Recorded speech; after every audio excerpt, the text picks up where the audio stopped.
Hello doctor. Hello. നമ്മൾ ഈ ആയുർവേദത്തിൽ സൂതിക എന്ന് പറയുന്നുണ്ട്, അത് ആരെ കുറിച്ചാണ്? സൂതിക എന്ന് പറയുന്നത് പ്രസവം കഴിഞ്ഞ സ്ത്രീയെ കുറിച്ചാണ്. പ്രസവം കഴിഞ്ഞ് ആദ്യത്തെ ഒരു 45 ദിവസങ്ങളിൽ, അതല്ലാന്നുണ്ടെങ്കിൽ അടുത്ത ആർത്തവം വരെ സ്ത്രീയെ വിളിക്കുന്ന പേരാണ് സൂതിക എന്ന് പറയുന്നത്. ആയുർവേദത്തിലെ ഈ സൂതികയ്ക്ക് സൂതിക പരിചര്യകളും ചര്യകളും ഒരുപാട് പറയുന്നുണ്ട്. ഓക്കെ. അപ്പൊ നമുക്ക് ആ ഒരു സമയത്ത് നമുക്ക് ഈ പറഞ്ഞ പോലെ വല്ല പഥ്യം അങ്ങനെ എന്തെങ്കിലും ഫോളോ ചെയ്യേണ്ടതായിട്ട് വരുമോ? തീർച്ചയായും പഥ്യങ്ങൾ ഫോളോ ചെയ്യേണ്ടി വരും. കാരണം നമുക്ക് ഇതിലൊരു 3 സാഹചര്യങ്ങൾ വരുന്നുണ്ട്. ഒന്ന്, പ്രസവം കഴിഞ്ഞ സ്ത്രീക്ക് ബ്ലീഡിങ് ഉണ്ടാവും. 2, പ്രസവം കഴിഞ്ഞ സ്ത്രീ പാല് കൊടുക്കുന്ന ഒരമ്മയാണ്. അപ്പോൾ നമ്മൾ ഈ ബ്ലീഡിങ് അധികം ആവാത്ത രീതിയിലായിരിക്കണം അവരുടെ ആഹാരങ്ങൾ പ്ലാൻ ചെയ്യുന്നത്. ഈ പാലിൻ്റെ പ്രൊഡക്ഷൻ, മുലപ്പാലിൻ്റെ പ്രൊഡക്ഷൻ നന്നാവുന്ന രീതിയിലുള്ള ആഹാരം പ്ലാൻ ചെയ്യണം. അതോടൊപ്പം തന്നെ ഒരുപാട് ക്ലേശങ്ങൾ കഴിഞ്ഞിട്ടാണ് ഒരു കുഞ്ഞിന് ജന്മം കൊടുക്കുന്നത് ഒരമ്മ. ആ ഒരു സമയത്ത് അവളുടെ ദഹനശക്തിയും അഗ്നിയും ഒക്കെ വീക്കായിട്ടായിരിക്കും ഇരിക്കുന്നുണ്ടാവുക. അപ്പോൾ നമ്മൾ ആദ്യത്തെ ഒരു 5 ദിവസങ്ങളിൽ പ്രധാനമായിട്ടും എളുപ്പത്തിൽ ദഹിക്കുന്ന രീതിയിലുള്ള കഞ്ഞി പോലെയുള്ള ആഹാരങ്ങളാണ് പ്രിഫർ ചെയ്യുന്നത്. പിന്നെ നോൺ വെജ് ആയുർവേദപരമായിട്ട് പൊതുവെ പറയുന്ന ഒരു 12 ദിവസങ്ങൾക്ക് ശേഷം കൊടുക്കാനാണ്. പിന്നെ ഒരു കാര്യം എന്ന് വെച്ചാൽ, നമ്മൾ പുറത്തുനിന്ന് മേടിക്കുന്ന bakery items, snacks, biscuits, chips അങ്ങനത്തെ സാധനങ്ങൾ ഒരു കാരണവശാലും കഴിക്കണ്ട എന്ന് തന്നെ പറയാനുള്ളൂ. പിന്നെ പാല് നന്നാവാൻ വേണ്ടിയിട്ട് നമുക്ക് വലിയ ജീരകം ഇട്ട് തിളപ്പിച്ച വെള്ളം, ഉലുവ ഇട്ട് തിളപ്പിച്ച വെള്ളം, ഇതൊക്കെ നല്ലതാണ്. പിന്നെ ചെറിയ ഉള്ളി, വെളുത്തുള്ളി, ഇതൊക്കെ ഗാർലിക് ഷാലോട്ട്സ് എന്നൊക്കെ പറയുന്ന ഈ ഉള്ളികളും നല്ല രീതിയിൽ ഗർഭാശയ ശോധന ഉണ്ടാക്കുന്നതാണ്. ഈ ഉള്ളികളൊക്കെ കഴിച്ചതിന് ശേഷം നമുക്ക് ഉലുവ കഞ്ഞി രൂപത്തിൽ കഴിക്കാം. അതും ഒരു 7 ദിവസങ്ങളിലേക്കൊക്കെ ഉലുവ കഞ്ഞി കൊടുക്കാം. ഇതൊക്കെ നമ്മുടെ പാലിൻ്റെ പ്രൊഡക്ഷനും കൂട്ടും, അതേപോലെ തന്നെ ഗർഭാശയത്തിൻ്റെ ശോധനത്തെയും ഹെൽപ്പ് ചെയ്യും. ഓക്കെ.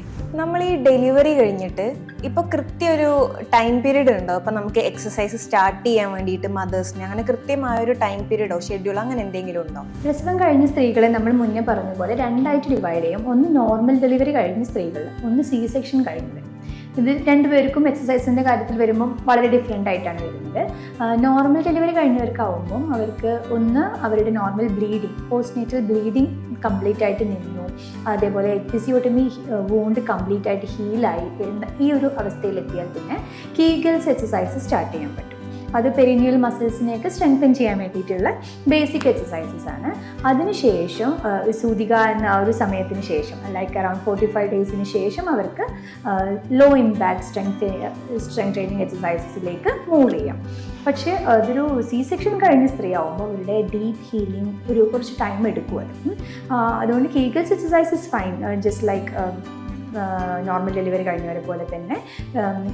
അവർക്കൊരു നോർമൽ ബ്ലീഡിങ് കഴിഞ്ഞാൽ പിന്നെ കീഗൽസ് തുടങ്ങാം. പക്ഷേ സ്ട്രെങ്ത് ട്രെയിനിങ് തുടങ്ങാൻ അറൗണ്ട് 4 months to 6 months എടുക്കും അതിൻ്റെ ആ ഒരു ഡീപ്പ് ഹീലിംഗ് കിട്ടാൻ. ഓക്കെ. അതേപോലെ നമ്മൾ ഈ ഡെലിവറി കഴിഞ്ഞ് കഴിഞ്ഞാൽ ആക്ച്വലി അതൊരു മിത്താണോ എന്നറിയില്ല, നമ്മൾ ഡെലിവറി കഴിഞ്ഞ് കഴിഞ്ഞപ്പോൾ വാട്ടർ ഇൻടേക്കിൻ്റെ ഒന്ന് കൺട്രോൾ ചെയ്യണം, ചിലപ്പോൾ വയറ് ചാടും, അങ്ങനെയൊക്കെ ഒരു ഇത് കേട്ടിട്ടുണ്ട്. അതിൽ ശരിക്കും ഒരു ഫാക്റ്റ് ഉണ്ടോ? അതൊരു മിത്താണ്. ശരിക്കും വെള്ളം കുടിക്കുന്നത് കൊണ്ടല്ല വയറ് ചാടുന്നത്. പക്ഷെ വേഗധാരണം പാടില്ല. അതായത് നിങ്ങൾ വെള്ളം കുടിക്കണം, പക്ഷെ മൂത്രം ഒഴിക്കണം എന്നുണ്ടെങ്കിൽ അത് യൂറിൻ പാസ് ചെയ്യുന്ന വേണം, അത് പിടിച്ചു വെക്കരുത്. യൂറിൻ പാസിന് ആ ഒരു വേഗധാരണം ഒരു പ്രശ്നം തന്നെയാണ്. പിന്നെ വെള്ളം കുടിക്കുന്നത് വളരെ ഇമ്പോർട്ടൻ്റ് ആണ്. ഉറങ്ങുക, വെള്ളം കുടിക്കുക എന്നുള്ള ഈ 2 ഫാക്ടേഴ്സ് മിൽക്ക് പ്രൊഡക്ഷനെ വല്ലാതെ എഫക്റ്റ് ചെയ്യുന്ന കാര്യങ്ങളാണ്. അപ്പോൾ ഇത് രണ്ടും ഇല്ലെങ്കിൽ പാലിൻ്റെ പ്രൊഡക്ഷനും നന്നായിട്ട് കുറയും. ഓക്കെ.